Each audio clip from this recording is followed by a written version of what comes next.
امام احمد ابن حنبل کے زمانے میں ایسا ہوتا، بڑے بڑے چاروں صوفیاء کرام کے سلسلے کے جو اکابر ہیں، سلسلہ قادریہ کے پیشوا شیخ عبد القادر جیلانی اپنے قبر کی مریدوں کی قبر پر اذان دلواتے، اور شیخ شہاب الدین سہروردی رحمت اللہ علیہ جو سلسلے سہروردیہ کے پیشوا ہیں، وہ کم سے کم اپنے مریدوں کی قبر پر اذان دلاتے۔ خواجہ معین الدین چشتی اجمیری اپنے مریدوں کی قبر پر اذان دلواتے، اور اسی طریقے سے دوسرے سلسلے کے اکابر اولیاء اللہ کرتے۔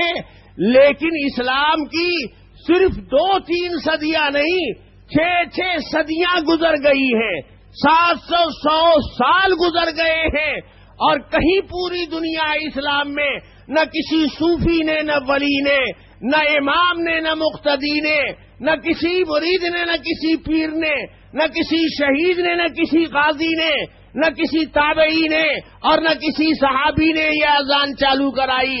تو اس زمانے میں گویا یہ شیطان تھا ہی نہیں۔ یہ شیطان کم وقت کب سے آیا؟ انڈیا میں بھی پہلے نہیں تھا، اور تھانے میں بھی تھانے ہی میں بند ہوگا، کھلا ہوا نہیں تھا۔ یہ کم وقت اب کھلا ہے 2-4-10-20 سال سے۔ تو 10-20 سال سے کیسے کھلا؟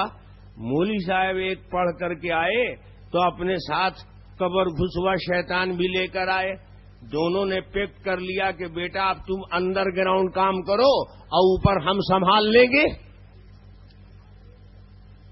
جب تک یہ مولوی صاحب نہیں آئے تھے، جب تک یہ اذان کوئی جانتا ہی نہیں تھا، اور نہ اس شیطان کو کوئی پہچانتا تھا۔ کوئی مسلمان نہیں جانتا تھا کہ قبر میں بھی شیطان ڈھک جائے گا۔ ارے قبر میں جا کے کیا کرے گا شیطان؟ آدمی اتنا بھی عقل سے پیدل ہوتا ہے۔ فٹ پاتھ پر جو آدمی سویا ہوا ہو، جس کے پاس سونے کی جگہ نہ ہو، جس کے پاس بستر بھی نہ ہو، اس پر ڈاکو لوگ آئیں گے ڈاکہ ڈالنے کے لیے۔ ڈاکو تو وہاں جائے گا جہاں کچھ مال مٹیریل بھی ملنے والا ہو۔ شیطان تو وہاں جائے گا جہاں نیک کام کرنے والے ہوں اور نیکی کا امکان ہو۔ اب جب آدمی کا انتقال ہو گیا تو مردے کو نہ اب نماز پڑھنی ہے، نہ سج بولنا ہے، نہ خرید فروخت کرنا ہے، نہ رمضان کا روزہ رکھنا ہے، نہ حج زکات کرنی ہے۔ اللہ کے حبیب سرور کائنات جناب محمد الرسول اللہ صلی اللہ علیہ وسلم ارشاد فرماتے ہیں، اذا مات الانسان انقطع عنہ عملہ، جب انسان کا انتقال ہو جاتا ہے تو اس کے عمل کا سلسلہ ختم ہو جاتا ہے۔ مرنے کے بعد اگر تم سوچو کہ 10-20 رکعت پڑھ لیں، چلو زندگی میں تو روزہ چھوٹ چھاٹ گیا تھا، اب قضا کر لیں، دنیا میں تو کاروبار غلط کر لیا تھا، اب یہاں کوئی دکان صحیح حلال کمائی والی کھول لیں، زکوٰۃ وہاں نہیں دیتے تھے یہیں نکال دیں۔ اب کوئی نیک عمل کرنا چاہو گے تو کر پاؤ گے، اچھا برائی کرنا چاہو تو، گناہ کرنا چاہو تو نہ اب کوئی گناہ کرے گا اور نہ کوئی نیکی کرے گا۔ تو نیکی کا اگر امکان ہوتا تو شیطان روکنے کے لیے نیکی سے آتا، برائی کا امکان ہوتا تو برائی میں ڈھکیلنے کے لیے آتا۔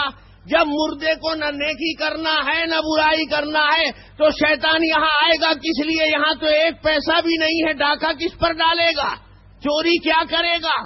قبر میں شیطان کا آنا نہ علم نہ عقل میں آنے والی بات ہے، احادیث کے خلاف ہے۔ قبر میں شیطان نہیں آیا کرتا، شیطان کا کام قبر میں آنے سے پہلے مردہ جب تک قبر میں نہیں آیا ہے جبھی تک شیطان کی محنت رہے گی۔ لیکن ہاں یہ زمانہ ایڈوانس ہو گیا ہے، اب شیطان کو مولوی صاحب پڑھا دیں اور اتنا بڑا گرو بنا دیں کہ وہ اندر بھی ڈھکنے لگے تو اور بات ہے۔ اس زمانے کا شیطان بھی بڑا ترقی یافتہ، تعلیم یافتہ ہو گیا ہے، تو اب تو شیطان بھی حربہ عجیب عجیب استعمال کرتا ہے۔ پہلے زمانے میں چور ڈاکو جو آیا کرتے تھے تو انتظار کرتے تھے 12 گھنٹہ، کب سورج ڈوبے گا، کب رات ہوگی، اندھیرا ہوگا، کب سناٹا ہوگا، چہل پہل ختم ہوگی، تاک میں رہتے تھے۔ اب اس زمانے کا چور ڈاکو اتنا کہاں ویٹ کرے گا، انتظار کرے گا، وہ تو دن ہی میں بائی کار چلائے گا، جیپ پر سوار ہو کر آئے گا، رائفل لے کر آئے گا۔ آج کا ڈاکو تو ماشاءاللہ حکومت کا بینک لوٹ لیتا ہے دن کے اجالے میں۔